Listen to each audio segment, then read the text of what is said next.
Welcome to आवाज India की, your own podcast.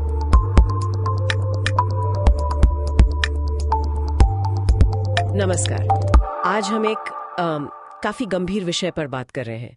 ये है नागरिक उड्डयन मंत्रालय के विमान दुर्घटना जांच ब्यूरो यानी AAIB की एक शुरुआती रिपोर्ट।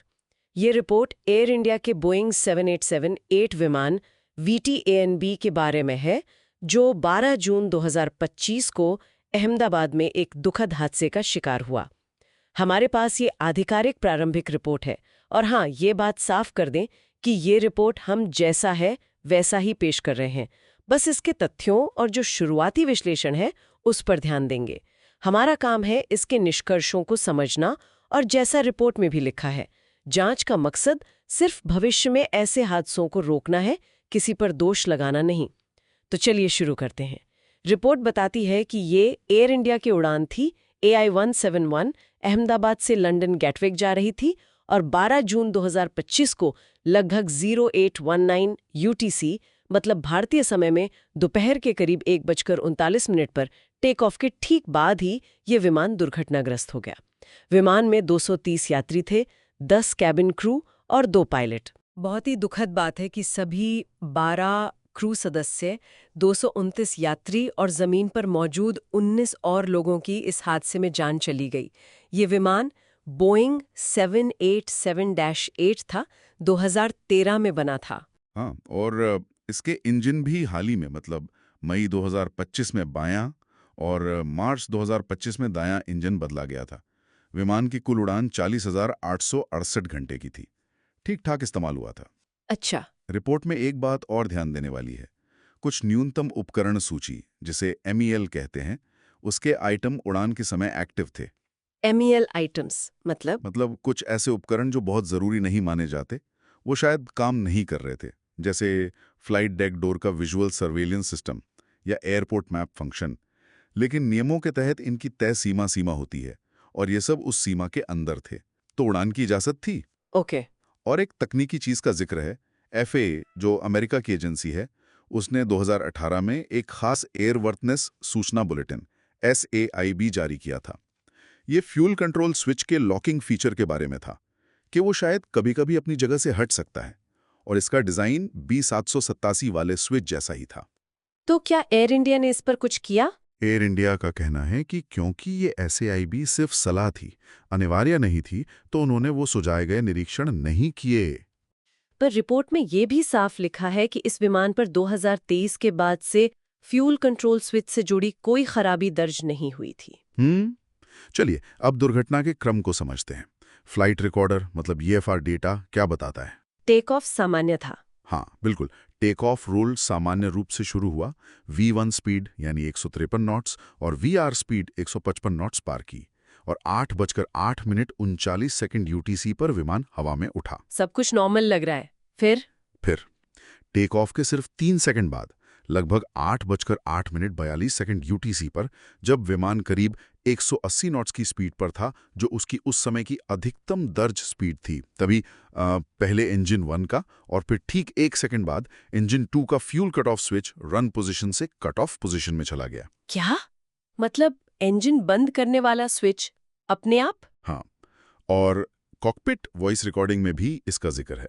एक पायलट दूसरे से पूछता है कि तुमने फ्यूल कट ऑफ क्यों किया? दूसरा पायलट जवाब देता है, मैंने नहीं किया। ओह, तो ये बहुत ही अजीब बात है। मतलब पायलटों ने जानबूझकर नहीं किया उनके हिसाब से। बिल्कुल, बातचीत से तो यही लगता है। और इसके फौरन बाद जैसा होना ही था, दोनों इंजनों की पावर कम होने लगी। सिस्टम ने रिएक्ट किया।